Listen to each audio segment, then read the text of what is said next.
Good morning, everybody.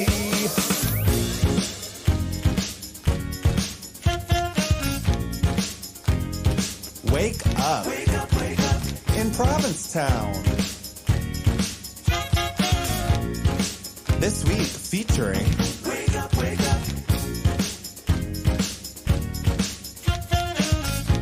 Can I have some coffee? Wake up, wake up. Make it strong, please. Hey. Ho. Hey. Wake up, wake up. No, really, can I have some coffee? Wake up, wake up.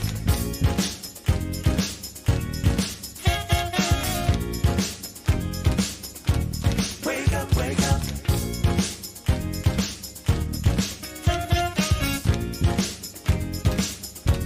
Wake up, wake up.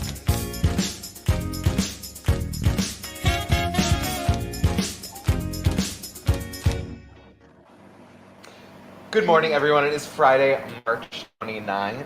Yes. And we have an episode of Wake Up for you. Bob is out of town this weekend. He is somewhere in this, I want to say New Orleans, for Paula's bachelorette party. His best friend, and Paul, you might, if you've been in P-Town for a while, you might know Paula. She used to live in town, but she's getting married, so he's bachelorette partying. Love. So who else to fill such big shoes than one of my favorite people in Provincetown, Eden Allegretti. Hi! I'm so happy to be here. I'm happy you're here. Thank you so much for doing this. Of course. Yeah. Such an honor. Yeah. Wow. Before we get into it, let's let the audience know about you. So Okay, well, how long have you hello. been in town? Well, I just moved here last April, so it's been just under a year now, but I'm still learning, growing. It's been my first winter. You never stop. Girl, we were going through the ringer this year. Yeah. So you moved to Provincetown to work at the theater? I actually just moved here. I didn't even move here. I booked a one-way flight, and I was like, girl, we'll try it. I had housing for 3 weeks. Then I found a job in year-round housing, and the things came together, which is magical. Yeah, so I was like, okay, I have to stay here while I can, which was wild. So what do you do at the theater? I just got a new title, so technically I'm our communications and community programming associate, which is the longest title ever to exist, but I do love it. No, but I love that. Should be your title. Eden works at the theater, and while we were doing Fantastics, one of my favorite things we did is we did a special matinee performance. Yes. Tell us a little about that, because it was so fun and so rewarding to have done it. Yeah, so we did a sensory friendly performance at the space. It was just a kind of a matinee where we did only the act one of the Fantastics, and it was an invitation for families and children to come into the space and experience theater in a way that was maybe inviting and open for them. I think there's a lot of theater rules and like rigidity that is really hard to break out of. Yeah. For your kids, for families, that can be daunting. So to have that space where they could just come in and exist. We had like a little coloring section in the lobby, so if you need to take a break, girl, go do it, you know. It was great because we were ready and expecting people to, because the idea was that like you can talk if you want, you can ask questions to your people you're with, you don't have to sit still, and which was all fine, but like most of the kids were just so... They were so enamored by the performance, which was so beautiful. And I was in the wing and I'm just watching like, this is so glorious, you know? Yeah. You also have a show on WOMR? WOMR, I've never heard I'm that. I'm the only person who calls it that, I forget. WOMR. I said, ma'am, what is WOMR? Yeah, I do have a WOMR. It's called Seaside Storytime. It's a podcast where we just explore stories of people living on the Outer Cape. And I don't know, when I moved here, I was like, wow, everyone is so interesting and has their own little story of how they ended up out here. So I wanted to have a space to explore that. It's just a monthly podcast right now. But we have a couple episodes online, and you can always look back at the archived episodes. Awesome. Yeah. So it's really fun. I love just like sitting down and talking to people. It's very chill. And we just kind of let the conversation lead us wherever it does. One more thing you do, the B-Plot reading series. Yes, girl. Tell us about it. I've been lucky enough to have been a part a couple of plot reading series. I don't know if I mentioned here, but my favorite through line of the B-Plot reading series is you always pick plays that have a certain curse word in it. Starts with a C. Yeah. Rhymes with yunt. I'm like, oh, who gets to scream that word in this play? I know. Like, that person. Were you the one last time? No. No, okay, it was somebody else. But it is a special honor. So if you Weren't get you it, the one last time? girl, I don't know. I do it so much in regular life. It's hard to. But your next P-Plot reading series is really exciting. Yeah. Thank you for bringing that up. We're actually going to be doing a reading series in partnership with Babes and Boys and in the week of Lesbian Visibility Week next month, which we're really excited about. Yeah. It's happening April 24th. It's going to be at the Commons. Brittany Rolfs is directing it. Slay Queen. And it's going to play Last Summer at Bluefish Cove by Jane Chambers. So we're kind of dipping into the canon a little bit here, Right. giving you some sapphic energy. There always is. Yeah. Oh, Also a through line. there has to be. Right. Oh my gosh. Yeah. So that's at the Commons, but it's in partnership with the Provincetown Theater and under that umbrella. But really excited about it. I think it's going to be an awesome one. Yeah. You do so much, and it's also great. Girl, I'm trying my best. You got I know. it. Yeah. Okay, now that we've introduced you, let's talk about some elephants in the room. One being my cowboy hat. Ma'am. It is Beyoncé Day. Cowboy Carter came out this morning. Always Beyonce Day, but today is a national holiday. Exactly. Right. It's the one. Eden said she listened to a few songs in the car and cried on her way here. Girl, one song, let's be clear. It was the first track, 5 minutes long. I sent my friends 6 selfies that were just like this. Just Eden crying. No, seriously, it's so beautiful. And I just feel like, not that she would care, but so much pride for Beyonce. Like, you did that, and you Yeah. continue to eat every season of your life. Just, That's why I just had to throw on my cowboy hat. you know? had to. If you don't know, the theme of the summer is cowboy country music. Cowgirl. Cowgirl. Cow day. Yeah. Cow. Right. So make sure, tonight they're doing a line dancing and an album listening party over at the Gifford House. They do line dancing classes every once in a while. I couldn't make it to the last one. I have to get to one because I need to know how to line dance for this summer. Oh, girl, T-dance, you're going to see me line dancing the dock. The whole thing. Yeah. Front to back. I did watch a TikTok. See, I'm getting better. Good job. That I learned something really interesting about the thing with Beyonce. Like, there is no happenstance. There is no, like, we just threw this in the picture. And her Renaissance cover was her on a disco balled horse, and this one for Renee. Cowboy Carter. What was it? Renee. Oh, the horse's name was Renee. Yeah. Okay, she knows. Renee. For the second album, Cowboy Carter, she's on a horse again, and it's this beautiful white horse. But one of the things I learned about that specific type of horse is that it's called a Lipizzaner stallion. Oh. And what's unique about the Lipizzaner stallion is that they are born black, and eventually over time they lose their pigmentation and turn white. And it's a metaphor for country music. That's also just crazy that a horse can do that, Yeah, though. also What? that, yeah. Ma'am. I'm equally impressed by nature and Beyonce. Same. And I'm also like, what will this one's name be? Something like Ooh. Saffron Violet. Did Beyonce release the name, or was it just No, it was the fandom. the fans made the name? Yeah. Okay. But Renee was flying through the air at the Renaissance tour. Yeah. So hopefully we'll get a concert series with this one as well, because Yeah. I'm very I'm excited. sure she'll do another tour. Yeah, and what I liked about this album too is there's a lot of covers. She did a cover of Jolene. Mhm. I saw Blackbird is on there as well. Yeah. I know Spaghetti is going to use up my soul. Right. Yeah. I wonder if it's spaghetti.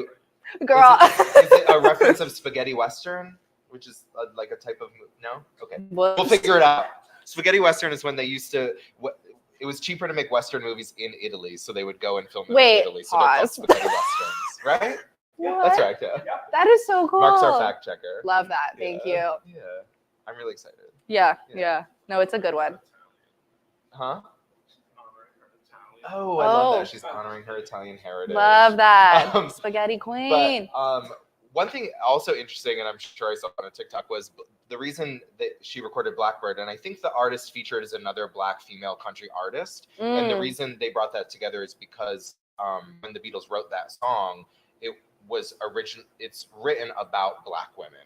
What? And the lyric was originally Black woman or something, but they changed it to Blackbird to make it a little more metaphorical. And that's why Beyonce is recording it.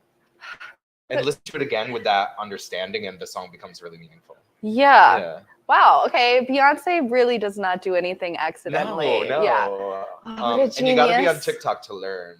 Yeah. Thank you for And that keep dancing. knowledge. Yeah. I know we need to all learn like one line dance and just have a flash mob this summer. Yes. We'll pick a day. Yeah. Now that we've got Beyonce out of the way, on the second, it is Easter weekend. Why are we bringing her forward? This is our Easter decoration. Yes. Chris Spalding, who runs the brewery, he also does production design. He got hired to do the premiere party of Poor Things. What? Yeah, so he did a party of Poor Things, so he got to keep a few of the accoutrements, which is this. Which makes sense. Is very Poor Things. Very Poor Things. If you haven't seen it, watch it. It sounds amazing. Mm-hmm. Okay.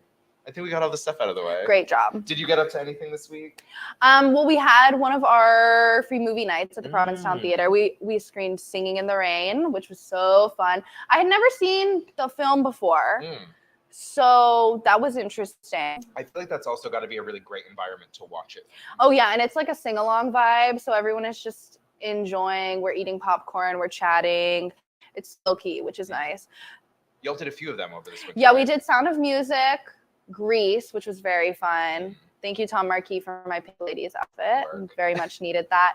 Yeah, but Singing in the Rain, it just reminded me like how beautiful the major motion pictures used to be. Yeah. You know, like all of the backdrops. But I was watching it a little bit like this. You know what I mean? There are a few moments where you're like, oh. Yeah, sometimes I remember I watched Victor Victoria for the first time. Such a great movie. Yeah, I've never seen that. It is kind of forward thinking when it comes to gender expression and how people relate to gender. So forward thinking in that matter. But one of the first scenes, she's a poor cabaret singer, and one of the first scenes is her not being able to afford her rent. So she's like trying to avoid her landlord, but then her landlord like pushes her into her room and is like, well, if you can't pay, I'll get paid in a different way. I was like, ooh. That shouldn't be in a movie. No, ma'am. Especially when it's like, haha, hilarious. Right. And you're like, I'm not giggling. I'm visibly cringing. Right. Tough watch, but a very good movie. But obviously looking back at things, we've all learned and grown so much. We are learning. We are consistently growing. We also had a story to stage workshop at the public library, which was really fun. Oh, awesome. It's like a children's story time craft, and we do theater games. But our next one is coming up April 13th, and we're going to do a whale theme, which whales are my favorite animal, and I'm so excited because the Moby Dick Marathon is coming up as well at the Provincetown Public Library. Yes. Yeah. So sign up to be a reader. You can go there, and I think they just, it's like a little Google form or something, but it's super fun. So the sing-along was the last one for the season. Yeah. But it will probably come back for next winter. Hopefully, which would be awesome. It's such a fun vibe, and it's all townies, and it's just like, we just sit there and sing. And we had some people dress up as nuns for Sound of Music. Fun. Which I was like, thank you. I love that. Right? That sounds really cute. Yeah, no, it was really fun. What about you? What'd you get up to this week? So after the show, I worked here at the brewery, and then I watched Drag Race with some friends. I know that I was mentioning that Morphine Love Dion was my favorite. Do you watch Drag Race? So I know secondhand. Okay. I watched the first couple episodes of this season. Some more secondhand. Go off. Right. So I mentioned that Morphine Love Dion was my favorite, and Bob mentioned that he was going down to Miami as the beginning of his trip, and he was stopping by our house to hang out with our friend Rocco, and Morphine happened to be there. What? Yeah. Whoa. So Bob took some pictures of her. I think I have a picture. It's up. Flabbergasted. Morphine says she wants to come to P-Town, and if she does, she'll be on Wake Up in Provincetown. Ma'am. I'm so excited. Get here now. Yeah. I'm sure Bob gushed a little and told her that I loved her so much. So why is she your favorite? My favorite is always the person who obviously I respect as a performer, but also I feel like I'd want to hang out with the most. No, it's true. She seems like a cool girl. Plain Jane is controversial. She's Question less mark? Controversial. Okay. No, Ethan? Oh. You like her? No. Oh, you don't like her? Yeah, I didn't like her at the beginning. She's warming up me a little. I mean, I can't be mad at someone who's like a little curmudgeonly because. Right. Is it the edit or is it you? Yeah. Right. Always question. But also, so much respect. Yeah. Because I could never do any of those things. No. Morphine really showed up this past episode. I know I mentioned that I thought it might be her last week. She was in the bottom two, but the lip sync song they gave her was Body by Megan Thee Stallion, which. Girl.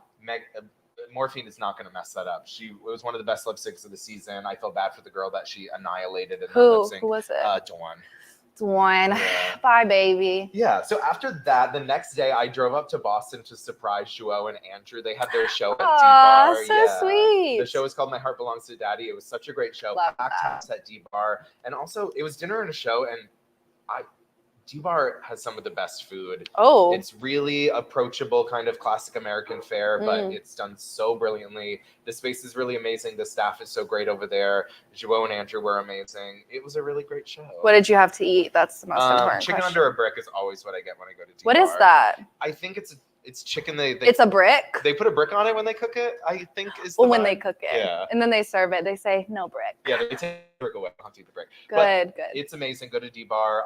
And stay tuned. I think Joe's going to have some more stuff coming up in Boston. So if you're in Boston, you got to get there. Congrats to them. That's huge. That is all I have for non-newsy stuff. Let's do Babes and Boys, and then we'll come back with news. So this is Sam from Babes and Boys telling you everything we've got going on this weekend in Provincetown.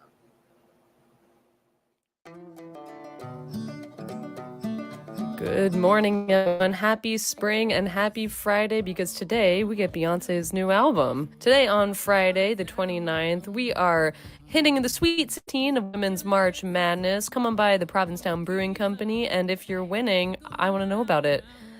Hope you're doing great. I'm an 11th. And gift us, they're having a Beyoncé CD release party at the Porch Bar starting at 7 p.m. and line dancing looks like it'll be from 8 p.m. to 9:30 p.m. in the wild. You're not going to want to miss that. Also, because it is Friday, we have our Friday nights in P-Town flow chart where you can catch the week's RuPaul at the Brewing Company. You can get this week's RuPaul at the Crown and Anchor. You can catch Giselle and Jake singing at the Dive Bar at 9. And then Hillary Tamar is every Friday at Tin Pan Alley. And also on Friday, there is an open mic at the Underground, Fridays at 9 p.m. Have you been yet? And on Saturday, March 30th, you can start your Saturday bright and early at 11 a.m. with a whale walk brought to you by the Center for Coastal Studies. Your own binoculars, wear comfortable shoes, and you will meet at the Herring Cove Bathhouse at Herring Cove Beach in Provincetown. Then later on, you can get your dance on with Easter Eve Tea Dance happening from 4 to 7 at the Red Room. And then why not stick around the Red Room for their Easter Eve show at 8 p.m. featuring Hutchinson's Lentils. I think it's going to be a great time, and tickets can be found at the Red Room website. Speaking of fun shows, Payamette is producing a Love Sexy tribute to the music of Prince at Town Hall at 7 p.m. That is again on Saturday. Tickets can be found at payamette.org. Then happy Sunday, rabbit, everyone. Happy Easter Sunday. Joe has been turning out them rabbits. You can catch them at Women Crafts. Also on Sunday, Tim Bish is doing a vinyasa flow, so get in on that Easter early morning flow at 10 a.m. over at the Yo Joint. You can also get your Easter egg hunt on over at the Churro Vineyards, where there's treats for the whole family, there's Easter candy, specialty cocktails, wine by the glass, and more, and I will be DJing the Easter egg hunts from 10 to 12. Then on Monday, have you read the town warrant yet? It's our Town of Provincetown annual town meeting. It's no joke. April 1st at 6 p.m. Be there or be square. And on Tuesday, Cody Place has shifted over to Tuesdays in lieu of town hall meeting, so hopefully it doesn't go over. Cody Place, as always, will be in the wild over at the Gifford House on Tuesday night. Also on Tuesday, Two Queens in a Movie, hosted by Liza Lott and Abby Cummings, is over at Water's Edge Cinema, and this time it's Wigstock. What a lineup for a Tuesday night. Come catch this rousing tribute to the annual Drag Queen Festival in New York over at Water's Edge Cinema.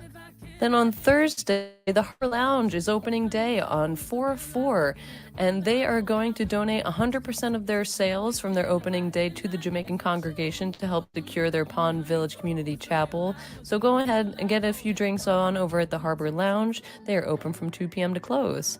Then you can Cards Against Humanity on over at the Governor Bradford Thursday nights, hosted by Lux Liaison. And I've heard she turns some really fantastic looks. That is a night you're not going to want to miss. As always, if you would like to get anything seen on this Wake Up in Provincetown weekly roundup, I suggest you contact us at babesandboys@gmail.com. A lot more things are opening these days, including Spiritus Pizza just had their free pizza day. It was delicious, and we can't wait to connect with you all and see you out there. Thank you, Sam and Babes and Boys, for another jam-packed off-season weekend in P-Town. Boom, boom, boom. Yeah. How about some news? Love news. Perfect. I feel bad because all my stories are sports stories this week. Oh. Yeah. Yeah. One thing I do, my only kind of local news story, except for the town meeting, the yearly awards for newspapers happened this week, and the Indy won so many. I know Paul Benson got a first place prize. Sophie got a first place prize. They gave a special award to Ed Miller, who is the editor at the paper. And I think back to the time before we had the Independent and how many things just weren't brought into the forefront of our mind. Yeah. It just goes to show how much local journalism is so important to know what is happening in your town. There's so many things that we would not know about that For happen real. in the Outer Cape that would simply pass us by without the Provincetown Independent. So thank you so much for your work. Yeah, for real. Town meetings on Monday. Girl. Tell us what you just told me. Okay, but also the astrology is laughing at us because Mercury is going into retrograde on Monday. And for everyone in the comments that's like, girl, what do you mean? Mercury is the planet of communication. And when something goes into retrograde, Right. the universe is laughing at us a little bit. It's happening during town meeting. Yeah, so I don't know, pack an extra pair of socks. Like, we might be sleeping there. I don't know. We did not set ourselves up for success. No, and it's April Fool's Day. Like, y'all, Yeah. what are we doing? I think this one won't be super contentious, or at least not as contentious as last year. So hopefully there won't be any uproar. It's an annual thing? Yeah, annual, sometimes biannual, meaning Yeah. twice a year. On occasion, there is a special town meeting in the fall. This will be my first. You'll catch me in the back, like the Mean Girls movie, hoodie on, sunglasses, fan, popcorn. No, you got to get up and talk.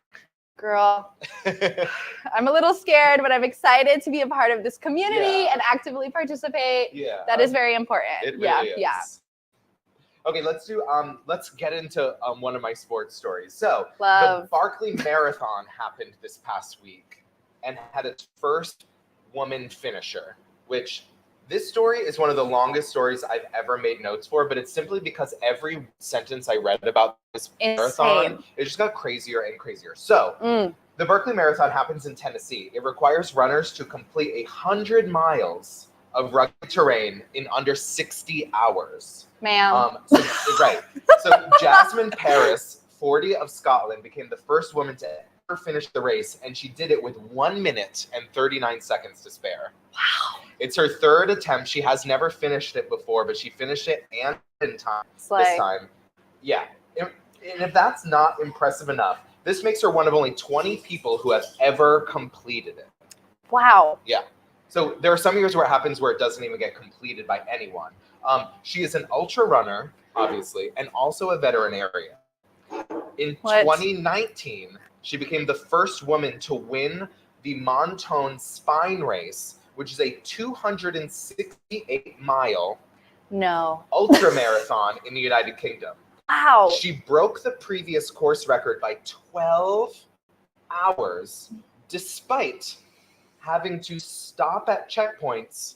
This is the part. To pump breast milk for her newborn baby. This is, I think, Superwoman. This is not someone from Earth. This is like. But now let's get into what the marathon is. Yeah. So, like I said, it's 100 miles. You get 60 hours to do it through the woods of Tennessee. And also, can we just talk about Tennessee is a wild state. Yeah. So to be running through the woods, I would be scared of forest spirits and stuff. Fully that. The Yeah. Appalachian forest Right. spirits. So the marathon is based on James Earl Ray. So James Ray was the man who assassinated Martin Luther King, and he escaped from jail and only managed to. He was escaped for 100 hours and only managed to get 8 miles away from the prison. And basically, the gentleman who created it, his name is Gary Cantrell, and he was like, I could do better than that. No. And created this marathon to demonstrate how far you can get in 60 hours. From a jail? Yeah. As an homage? As just like I could do better. Men be like. The race, the jail is always on the route. And also, to enter this race, you have to submit an essay explaining why you wish to compete, and the entry fee $1.60. It's giving college. You have to stay alert because the race can start any time within a span of a week, and it marks its beginning by a conch shell blown by the creator, which is the hour. The creator. Well, The creator of the conch. He blows a conch shell. You have an hour. That gives you an hour to the start time. And the race starts when Gary, the guy who created it, lights a cigarette. That's the starting gun. It's just so It's like what? wild. First of all, it feels like Atlantis is somehow involved. Right. What's up with this conch shell? Like, I'm so confused. And as you do go through the course, the course isn't marked, but there are books stationed along the course. And to prove that you did the whole course, you get a number. Say your number is 268. When you find the book, you have to rip page 268 out of the book, and when you get to the checkpoint, you have to hand them all the pages to prove that you did it. So you have to run with free book pages. Yeah. It's wild. It's the most random marathon thing ever. Yeah. This woman, Jasmine Paris, one of the most incredible people on the planet. Seriously. My hat off to you. Right. Okay. This past week, history was also made in figure skating. Wow, this is huge. Yeah. So Ilya Malinin is an American teenager. He's 19 years old, and he won the men's figure skating championship. Wow. So his long program was to the Succession theme, which just underscores how dramatic this was. Right. But he landed 6 quad jumps in his program, which has never happened before. Whew. He also landed a quad axel, which has only been completed in competition once before by him 2 years ago. And he's 9. So he did that at 17. Yeah, He broke a record. yeah. Wow, that is crazy. Yeah. So wildly impressive. I think the U.S. is going to have a good showing at figure skating this year. Love mostly watching because figure of this- skating. I'm not this year. This next Olympics because it's summer this year. So really exciting. Yeah, that's huge for me. I love watching ice skating. The jumps, wild. Quads. Yeah, I went ice skating last week, actually. Humbling. Did you get any quads? I felt my quads. You Let's were say kind that. of. You know? Okay, I have one more news story, but I want you to tell us what you told me about Instagram because that is so interesting. No, this is huge. And everyone, get out your phones, get ready if you have the Instagram app on your phone. So there was an Instagram update. This is really important for us, especially because I think a lot of folks get their news now from social media, which is part of the TikTok conversation that we're having as well as a nation. But if you open up Instagram, go to your settings, which for my folks that may not be very fluent on the app, that's in the upper right-hand corner on your profile. Yes. Yeah, go to there, type in the search bar, content preferences. There should be a setting that says political content. Instagram and all of our apps with this update has limited our political content from other people that we don't follow, which is really important because if you don't follow a certain set of people, you're not getting that update or the content that you're looking for. And then you can go into do not limit political content. So they've set it to limit us on everyone's app. Yeah. So I would just go in, adjust that setting. It's really important that we're getting news from every side, and especially the folks that we're not really following or plugged into. So just something out there because Meta is crazy. Yeah. And so this update, they automatically set it to turn off political content for you. And I also understand if you want to turn off political content from Instagram, as long as you're seeking out information in other places. But if Instagram is the only place where you're getting your political content, make sure to uncheck that so you can receive political content in your Instagram. And there was a huge difference for me between the updated version of the app. I'm like, what is happening right now? You know, and they turned it off without any warning or any discussion around that. So it's really important that we as a community going in and, you know, adjusting the settings to control what we're seeing. Yeah. Oof. Really rough. Yeah, especially as we're going into an election year. Right. Right. Okay, I have one more news story. It's a big one. Huge. It's what I've been thinking about all week. So we are in the middle of March Madness, and I've always been a fan of March Madness. I grew up just a few minutes away from UConn, which is historically men's and women's basketball incredible programs, and they're both having a really great season this year. But this year is fully women's basketball time. And every year. Well, yes, but this year more than ever, is the year to watch women's basketball. I think it is going to be one of the most exciting seasons of college basketball ever, men's and women. Yeah. And I'm going to come at you with 5 reasons why. Also, the Provincetown Brewing Company, we showed all the first 2-round games this past weekend. Today and tomorrow is the Sweet 16. All the players I'm going to be talking about are playing in the Sweet 16. It's going to be so exciting. I guarantee in the next 2 days we will see some of the most iconic college basketball games we'll ever see in our lives because of these 5 players. Okay, let's start with number 1. Let's get her, not to say get her out of the way, but she's the one on everyone's mind, Caitlin Clark. Right. Yeah. She's credited with bringing a lot of extra attention to women's basketball this year. She talks of her being the greatest of all time. She is the Division I all-time leading scorer across men's and women's basketball. That's wild. Yeah, she set the Division I single season scoring record this past Monday. She has an outrageously unprecedented shooting range. She will cross the half-court line and just pull up, do a jump shot, and it will go. And it's outrageous. Girl. Range. It was announced yesterday that she was invited to the camp for the Olympic basketball team, which they never invite college players. Wow. So she'll be joining the all-time greats like Diana Taurasi. Oh my gosh. Brianna Stewart. She's incredible. I will say my mom called me and talked to me about Caitlin Clark. I don't we are not a sports family. Let's get that very clear. So that was huge. She's breaking barriers, breaking down boundaries. My family's just a sports family. While I was watching the UConn women's game on Monday, I had a group chat with my parents and a separate group chat with my siblings just talking about it. Love. Kick the parents out for one of them. Speaking of best players in the country, I know everyone thinks it's Caitlin Clark, but my opinion, Paige Beckers, it might be I'm a little biased because she's the UConn star.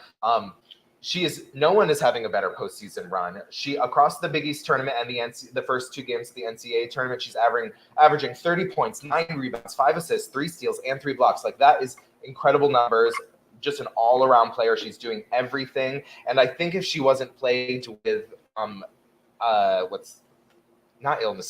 injuries. Don't look at me. If she wasn't plagued by injuries throughout her college career, she would be in the position Caitlin Clark is as could be considered the best of all time. Yeah. She tore her ACL last season, but she is back in full force for this NCAA tournament.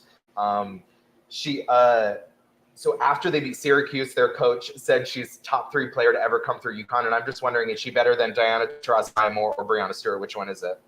Because those are the best 3 all to ever come through. UConn made it to their 30th straight Sweet 16. They haven't lost a Sweet 16. They haven't not made it to the Sweet 16 since 1993. Wow. Yeah, they're amazing. Okay, next player is also someone who has to be included in the conversation about Caitlin Clark. It's Angel Reese. Defending champions LSU. She was the most outstanding player of the 2024 NCAA tournament. She's not having as great a season as last year. Stats are a little down. LSU was ranked number 1 preseason. After they fell, they never gained above the 7th team. She was benched earlier in the season, and Coach Kim Mulkey confirms that it was because of locker room issues. And the thing with Angel Reese is a lot of people get down on her because she's audacious. She breaks some rules of sportsmanship, which she's a bit of a villain, but I like a villain.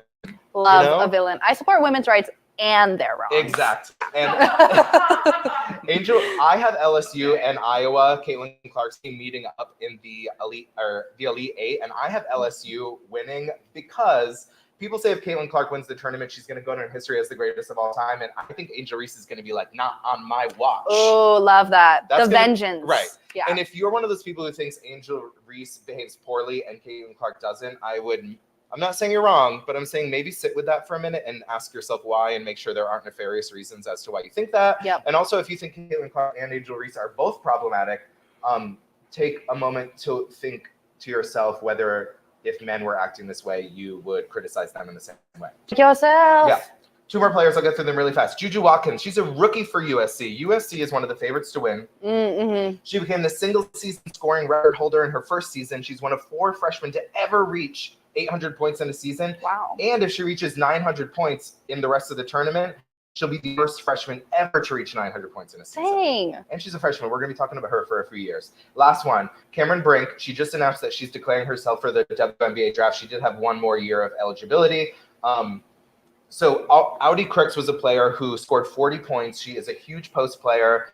Incredible job in the first round.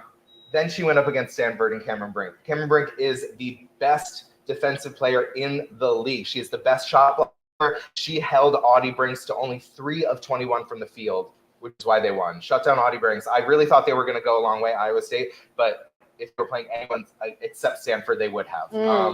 She fouled out in her last home game because she was putting up such a great defense against Audie Brooks for her. I'm telling you, there's so much excitement to happen in the next few rounds of the NCAA Women's Tournament. Come to the brewery, watch with all of us. It's going to be so much fun. Yeah. Yeah. What time?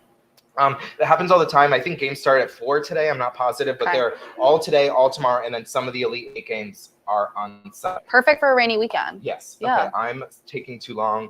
Let's move along. But before we intro, we're going to go to Heather and Katie from Gray Rabbit. They are a local candle maker. They gifted us some candles. Mark took one home yesterday. He took home Call Me By Your Name, which love that. is peach scented. Girl. But I also... You did it again. I did, because you were our guest co-host, I picked one out for you. What? Saffron and Violet. This is huge for me. This is what I said I'll name my future children. Yeah.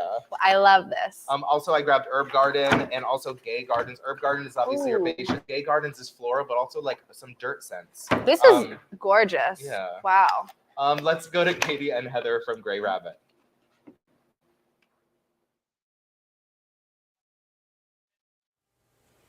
Good morning. We are here with Katie and Heather in their very own workshop of Gray Rabbit. It is a locally based candle company.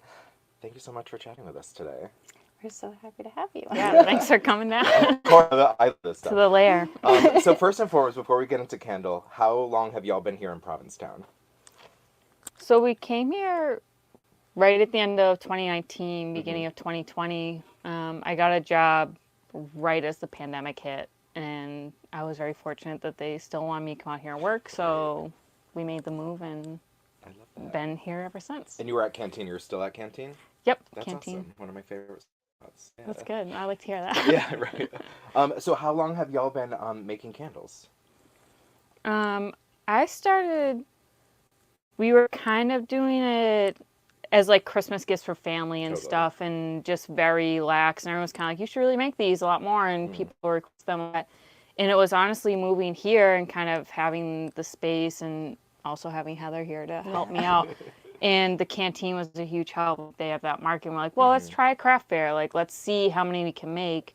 And that first season, we were up until like 3 or 4 in the morning, because we would go one day, sell out completely. We'd come home, be up all night trying to make more and catch up, and then sell out the next weekend. So we were kind of like, after that first year, we're like, all right, this could be something that we do, and we should maybe focus on it a little more. And we kind of like got a little bit of a rhythm. And it's so much more smoother compared to the first year. Do y'all kind of do everything together, or do you each have a specific role? And this year we definitely did it together. Like previously it was kind of, and our schedules are kind of not in tune with each. So I would come down, pour everything, get everything set, and then Heather would do kind of a shift of cleaning up my mess and putting all the labels. The candles, unboxing everything, and doing a lot of heavy lifting, bringing the candles up and down the stairs. And then she is also the face of the booth, and she like talks to customers and does all that, and I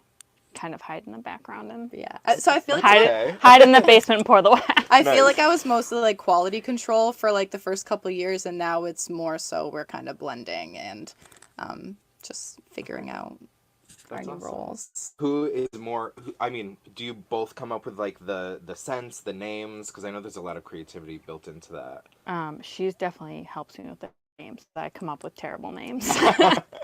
I usually come up with a name, and she's like, that should be cuter. I'm like, what do the people want? What will catch people's attention? What do I want? So I love to do that too. And well, also, what comes first, the name or the scent? Usually the scent, or like, I guess this was a year that we did a lot of like collaborating, but previous years it would kind of like I'd be tinkering and like kind of make something that I want to smell. I'd be like, oh, this smells really good, I'm gonna make this candle. And then well, this year was the first time I think that like we would sit down here and make like, you know, for using the yoga joint one as an example, we made like close to 30 different sample scents. So we got down here, and I would kind of like mix some things together. She would smell them. She'd be like, I don't like this smell. I like this one. And then we would kind of go back and do it. So that was the first. And we're like dizzy with smells. Right. Yeah, and then we have to like go in the backyard and like air out a little. Like let your scent come back to life. And then so now it's like just also like it started with her kind of like mixing scents and coming up with those, and then now, for example, like since we have lived in town for a couple years now, we go to Beach Forest all the time. We're like, oh, we want to now think of a scent that smells like beach forest, you know. So now, so there's a little bit of your nostalgia built into it. yes, That's for sweet. sure. Do y'all have favorite scents? I do. What's I do yours? have some favorite scents. So they're always changing. I love the saffron and violet candle. That was a big hit the first year we made it. I also love cypress. I'm just always a sucker for like cypress piney smells. Oh yeah. And mulled cider is always burning in our kitchen. It's my go-to Seems kitchen. like you like folly winter scents. for Yeah, you. I And then this one's actually my favorite, and I took it out because this is the one we sell the least of. Oh really? And it's my favorite one. And whenever like I like talk to him, like that's the best one. I was like, I love that one. It's like I love super that. light and clean. It's called Herb Garden. It's like rosemary, pepper, basil. it's really nice. I think I don't know what it is, but I think maybe we should like up Heather a doesn't love certain it. smell.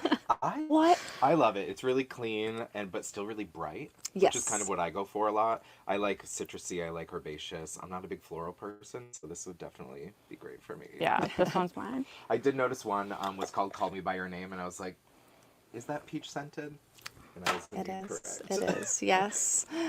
We get a lot of. I love at the holiday market, people will pick that up and like look at their partner and like giggle and be like, "Eh." So those who know. You were mentioning earlier that you did a collaboration with Yoga Joint, kind of made them their custom scent. That's really exciting. Yes. Is that an opportunity that other businesses could take advantage of? Yes, actually, Awesome. someone else's too. No So, way. yeah, we met Chase, who's owned Yoga Joint. He actually like bought one of our candles a couple holiday markets ago, and then we just got in touch somewhere in between there, and he kind of told us his idea, and we went there and we kind of played with scents that he was interested in. And then, like she said earlier, we did a lot of testing and trials, and we found the perfect one. We made him a Yoga Joint label and put his like little logo on it and everything. So, and then actually, we've been in touch with Isabel Souza too, who's opening a store in Wellfleet. And so, we're thinking of making signature candles for her, and she'll make the cups, and we'll make the candle. And That's really awesome. Where can we find you now? You said you were at the Canteen Holiday Market. Is there other shop you could pop into and get one of your candles? not this moment. Okay. That's kind of where what we're working on right now. Nice. That it's like coming together slowly. But you can always find us on Instagram, reach out to us. Right now we're very much like local word of mouth based.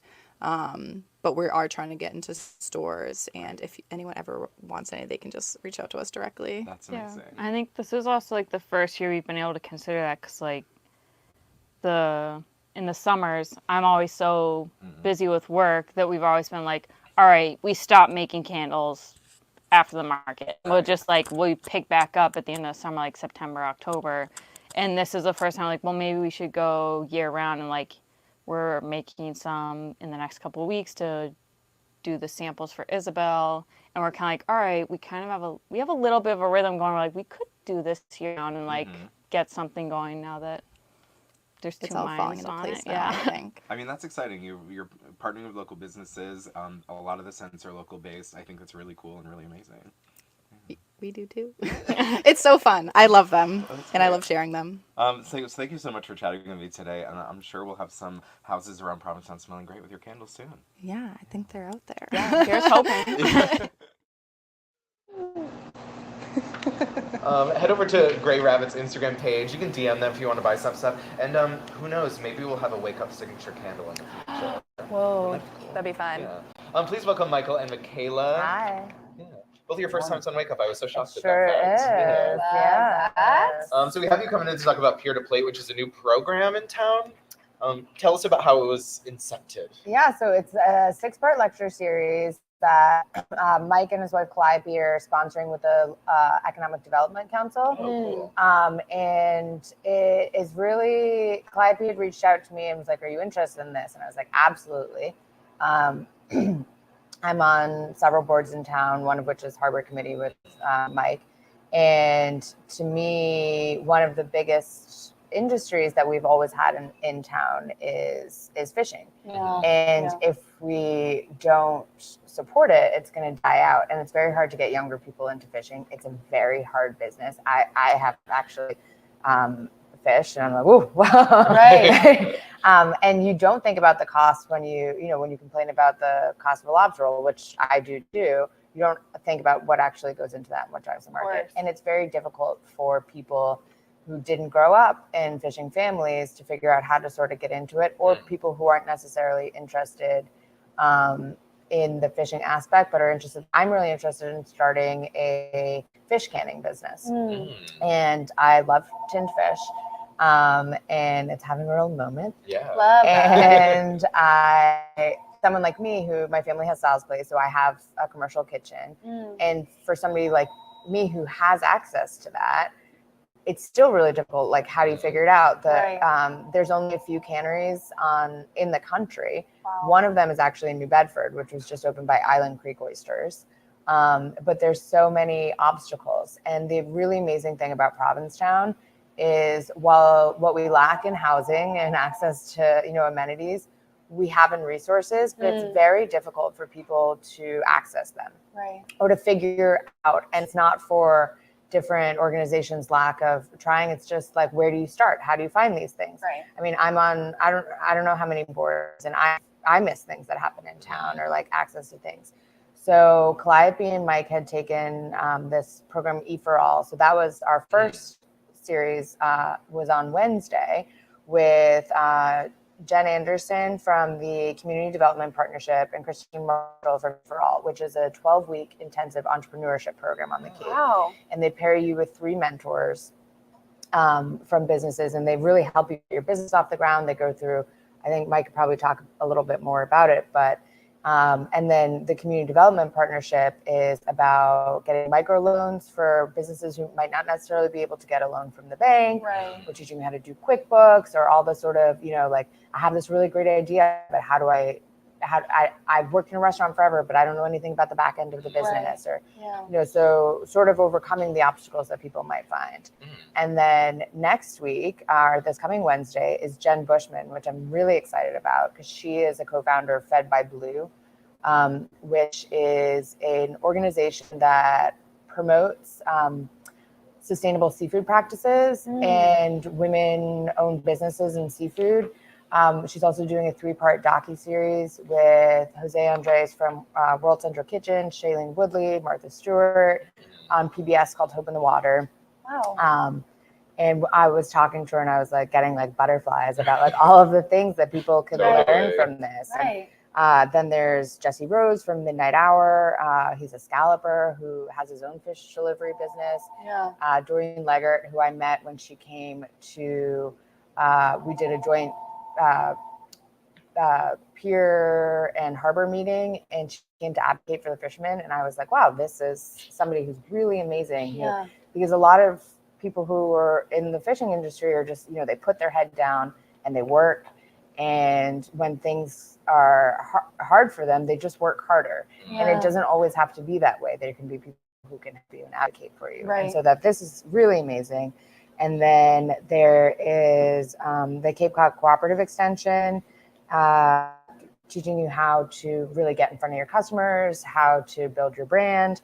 And then the last one, which is going to be very exciting, is how to build an oyster bar. So if you want to do a raw bar, if you want to do a weekly raw bar, actually Vanessa Rose, who I think you both probably know, Vanessa, awesome, came to our last one. And she and her father have a sea clamming business, and she has an oyster farm in Wellfleet.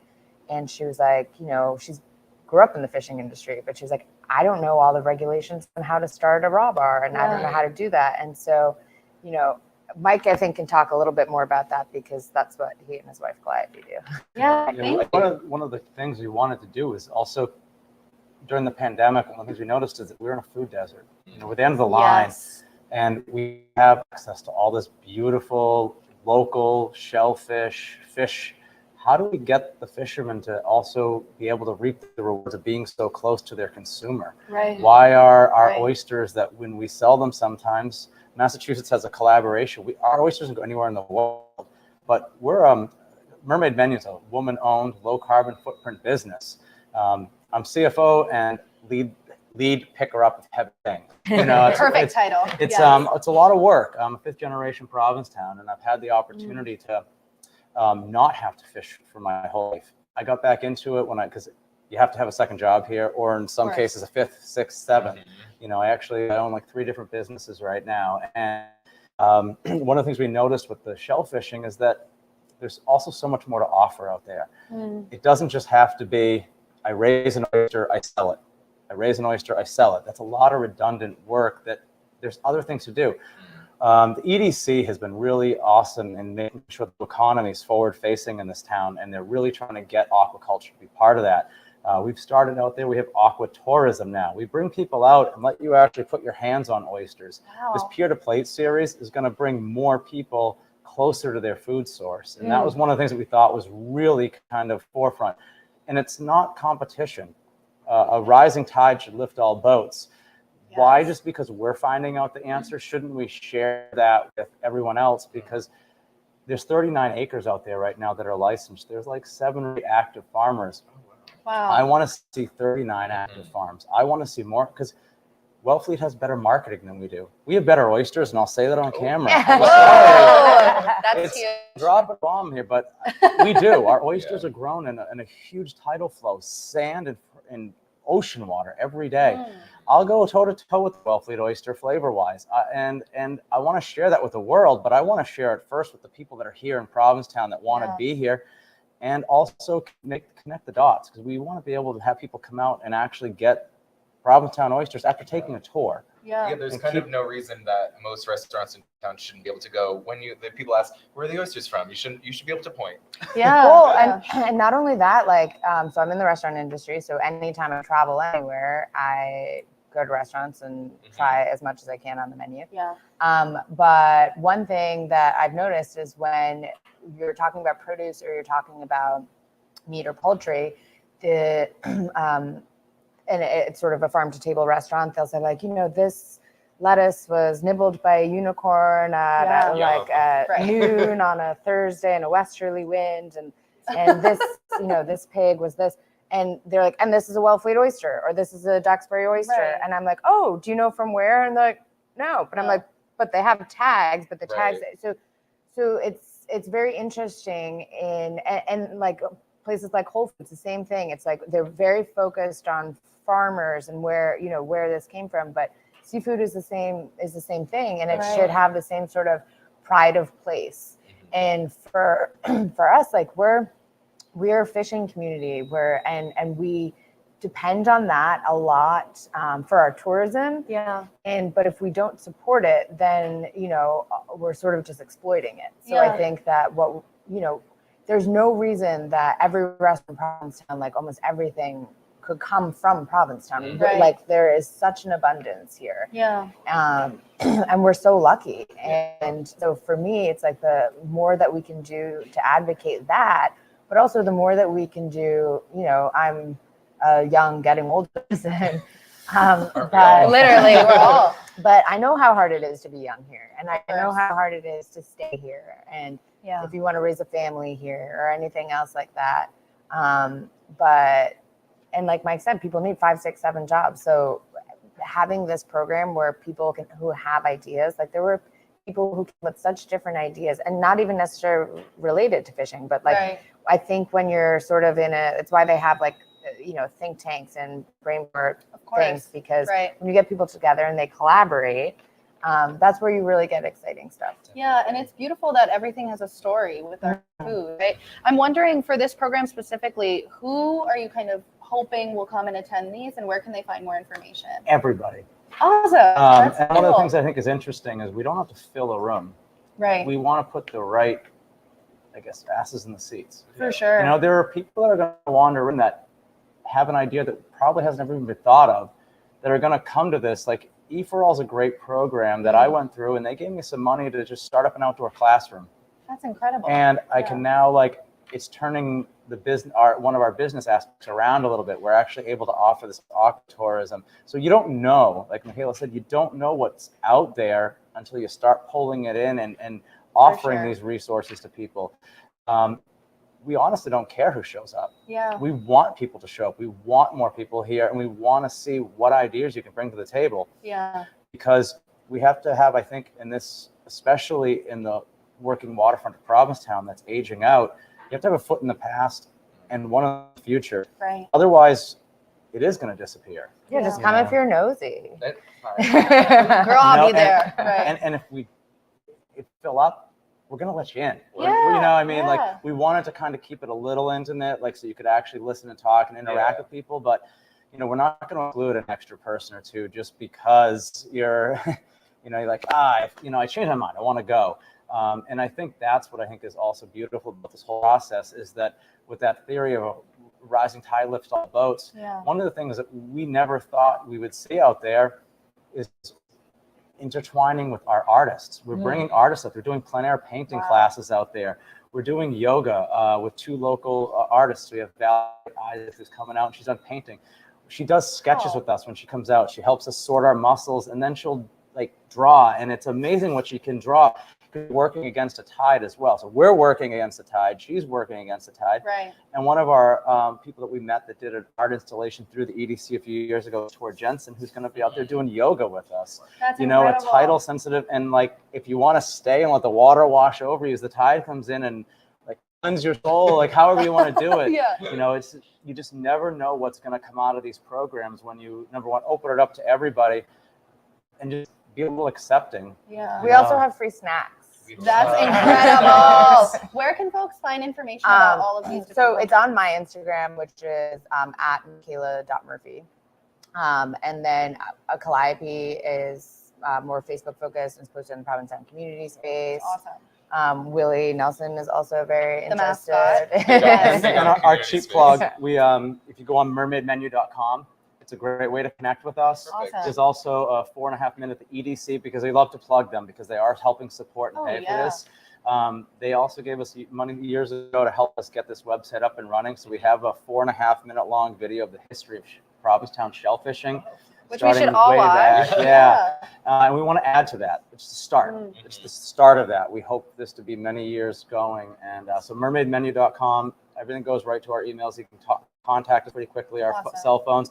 And the best way to get a hold of us, visit the farm. Come on out, come out, wander out, come right out of the Red Inn. When you leave work, you can't miss us. We're those idiots out there working working really hard. And we love that. And so, yeah, we'd love to see you out If there. you have missed the first one or you can't make any of them, they are going to be recorded. That's awesome. So we will be able to post that online eventually. Yeah, we'll keep you all posted. Once we figure out how technology works.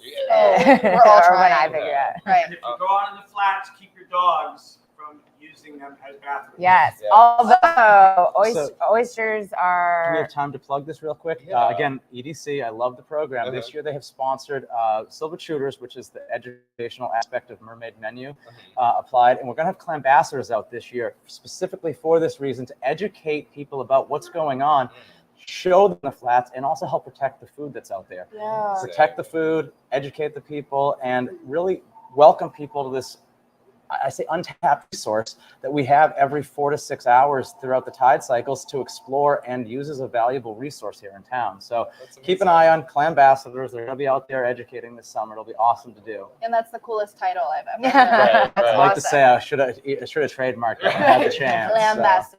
Thank you so much for coming. Thank This you is so guys for interesting. having us. I think I'm going to try and come to this one. Yeah, and yoga. That sounds so cool. Yeah. Oh my goodness. Come to any of them. Yeah. Pier-to-Plate, sponsored by Mermaid Menu. Thank you guys for having us. Oh, of course. Thanks for being coming in. here. Let's over to Anne with the weather. She's back.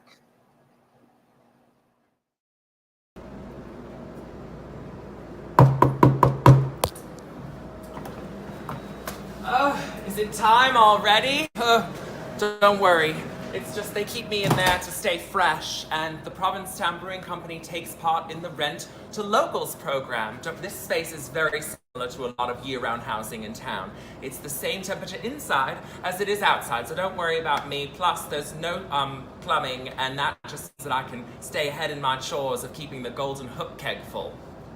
All right, anyways, I have no idea what the weather is because I just got out of cryogenesis, and From the chaos, though, I think it's probably spring. Ugh, the people in the street. It's so nice out! It's so nice out! It's so nice out! Ugh, weather warning. People excited about nothing. I keep trying to tell the meteorological community to stop reporting Doppler radar in Provincetown this time of year. We all know it's raining. What we need is more brain scans this time of year, because that's the real danger. But then the meteorological community told me that there's no brain cells left in Provincetown after the winter, so what would they scan? All right, it's gonna be a busy morning for me. I've got a show tomorrow at the Red Room. I've got a bill on the town warrant, and so much else to talk about, so let's see what's going on. Why is my lawyer here? Is this an intervention? It should be. Sit down. Hi, all right. You didn't get the news? Well, I guess I'm about to. What's going on, everyone? Thank you so much for coming in and for doing the weather. Thank you so much. I do so much. I mean, You do. Honestly. thank you. Star. Thank you. And also welcome, Elias. Thank Yeah. you. Thanks for Hi, coming on the Elias. show Thanks for today. being here. Thanks for having me. And also thank you for being involved. I think people having the proactivity to get involved and make a change, I think that is commendable. Yeah. Thanks. Yeah, of course. So tell us a little about Article 24, which is the article that y'all introduced to the warrant. Absolutely. Well, you know, I really wanted to make a bill that appeals to Provincetown's greatest asset, which is its NIMBYism. And when you tell people that there's going to be a Margaritaville in town, oh, you can get anything passed. That was my reason. What were your reasons? Yeah, well, I wanted to do something, or we wanted to do something that I think would address a problem that everybody in the community has seen over the past few years. And it is that companies, a handful of companies who are not based in Provincetown, who are based off Cape, have been buying up hotels and property here. Yeah. And I think owning more than one property or owning more than one business is fine. But I think that we're at the beginning of an issue where, 10, 15 years from now, maybe a handful of companies own like 90% of the hotels here. Yeah. So I think we wanted to do something about that. And this was an idea that came from the bylaw that passed in October restricting short-term rentals. So I thought we could apply something similar where we would restrict the licenses that hotels got to operate their businesses. And I think just to be clear about like what the problem is, we are a tourism town. That is our economy. Right. And if there is, one corporation or multiple corporations that own a majority of our economy, that is a problem, all around. I mean, I don't want anyone to think I'm a socialist, but, capitalism requires healthy competition. And so regulation is sometimes required. And I think the big announcement is that although we made this bill, we've had conversations in town with town government and just business owners and stuff. And we started to realize that there was a lot more that, the bill could maybe need to make sure it was done right. I mean, as much as I would love to make a bill just to make a bill, but so at town meeting, what we will end up voting on is a motion to say the town would like the select board to look into corporate ownership in town. So if I don't mean to speak for Elias. But Can I also explain what it is? Please. So essentially, if you want to operate a hotel or B&B or anything in town that has to do with lodging, you have to get a lodging license, just like a short-term rental certificate if you want to rent an Airbnb. So the idea was that we would just restrict the amount of lodging licenses a single legal entity could have. So a person or a business or a company. So if you want to own up to 3, so that restriction would be up to 3. So you could have 3, but any more than that, you couldn't. For those 2 businesses who have 3 or more, they would be able to continue to run and operate their hotels. But yeah, like Anne said, this was introduced as a general bylaw amendment. So it would have amended the town's bylaws for them to be able to to regulate how they would distribute lodging licenses. This is now going to be, I think, what is it called? The non-binding thing was hard for both of us, I think. Yeah. I mean, again, I don't want to speak for you, but like when Alex Morse says something's going to be non-binding, I get also sad. I want to be bound by Alex Morse. So just putting it out there. I think since we introduced it, both of us have been talking to people in the community. We've talked to people in the town government. We've talked to stakeholders who are the people, who operate hotels and inns in town. And it seems like there's a way to do this better than the way that we proposed it. So we're still going to present at town meeting. instead of actually passing a bylaw, an actual law that would go to the Attorney General and then be, on the books, we're going to actually make it a non-binding. Is it? I think the language was that it's a movement, a motion for the select board to look into it and then do something. So essentially, by voting for this, you're essentially endorsing the idea that the town will do something. It'll go to the on record that you voted for it and that the town wants it, but keeps the government responsible for that. So I think it's a nice, it's been an okay conversation, but it's been great. A great way to say, all right, you guys are the ones who do this professionally, so to speak. So please, do something, because it will be a problem. I mean, there's rumors that, that one corporation, Chris, wants a restaurant, wants a store, and we all make jokes about being on a cruise ship, but we will literally be on a cruise ship if one corporation owns too much. So, and I understand the concern. We've kind of been lucky enough that the corporations that are investing in Provincetown are keeping the spaces hotels. They're keeping the spaces available to the public. Like Lynn, Chris, you said bought Shipwreck. Like they kept Shipwreck available to the public through their bar. They're even opening it up even more to the community. But like that's not going to be the case with all corporations coming into town. And even if it is the case, keeping them open, there still needs to be some limit on how, in my opinion, how much one owns, because they can control the rates, they can control the jobs, they can control the housing. So. We live in paradise, and you can only really, who gets to own all paradise? You know what I mean? So it's like, I don't know.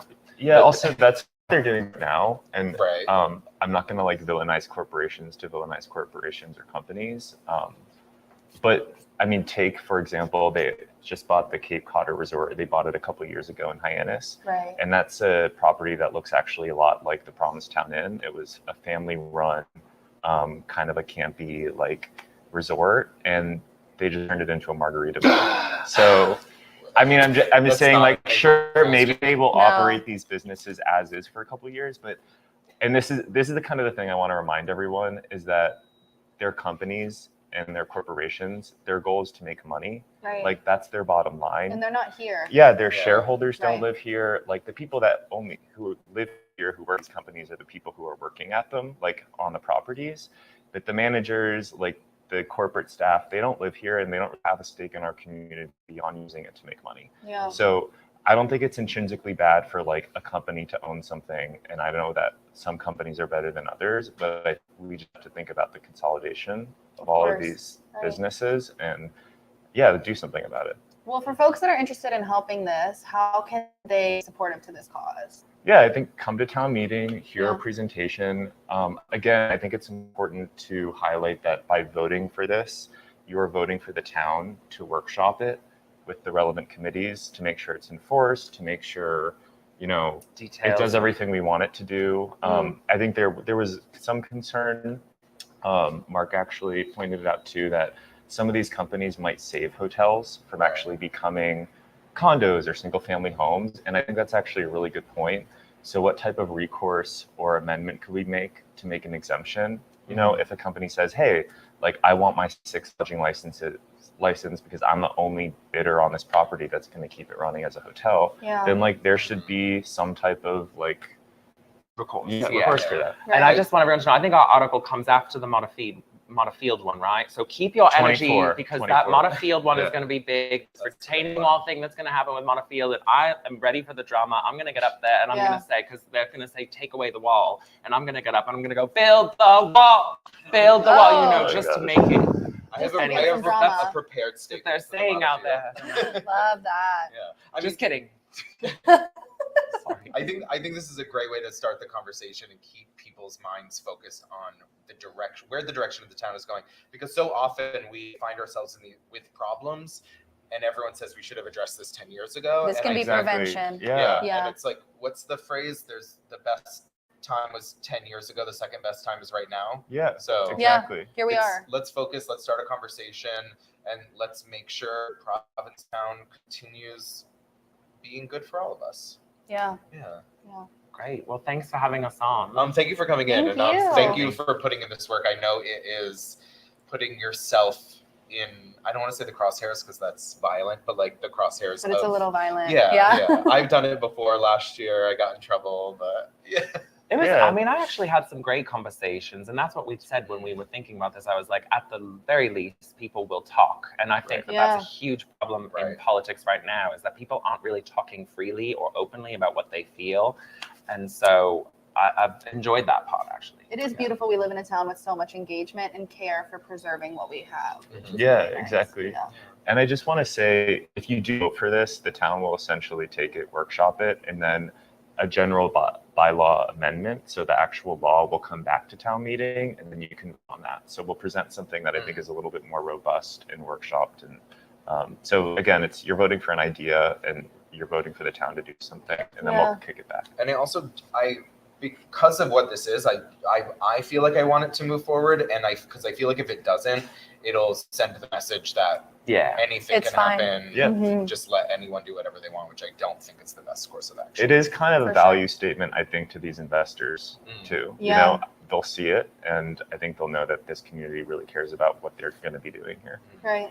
Yeah. Thank you so much. I have a show tomorrow night at 8 p.m. at the Red Room. It's called Lentils. Okay. Lentils. I love it.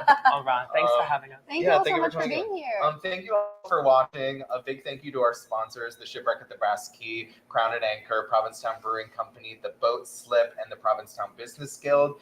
Big thank you to Eden for filling in Bob's shoes. You did a great job. Thanks for having me. This is so wonderful. Of course. And thank you for waking up in Provincetown, wherever you are. We'll see you next Friday. Bye, y'all.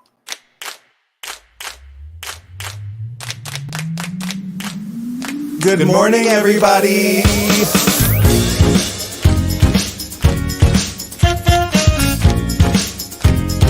Wake up. Wake up, wake up. In Provincetown.